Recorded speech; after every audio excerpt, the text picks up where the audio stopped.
Hi, I'm Sue Walker, and I'm going to show you an oven beef stew recipe. The ingredients you will need are 1/2 cup of flour, 2 pounds of beef stew meat cut into 1-inch cubes, 1/2 teaspoon of pepper, 1 teaspoon of salt, 1 chopped onion, 3 cups of cubed potatoes, 1 1/2 cups of carrots cut into chunks, 1 cup of cut up celery, 1 can of canned green beans, 1 teaspoon of minced garlic, 1/2 cup of frozen peas, 1/2 teaspoon of ground thyme, 1 bay leaf, 1 cup of beef stock, 1 teaspoon of kitchen bouquet, and 1 tablespoon of tomato paste. Mix the flour, salt, and pepper together and coat the meat with this mixture. Place in a 5-quart casserole dish. Add the vegetables to the meat and stir.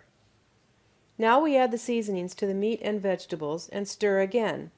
Pour in 1 cup of beef stock, 1 teaspoon of kitchen bouquet, and 1 tablespoon of tomato paste.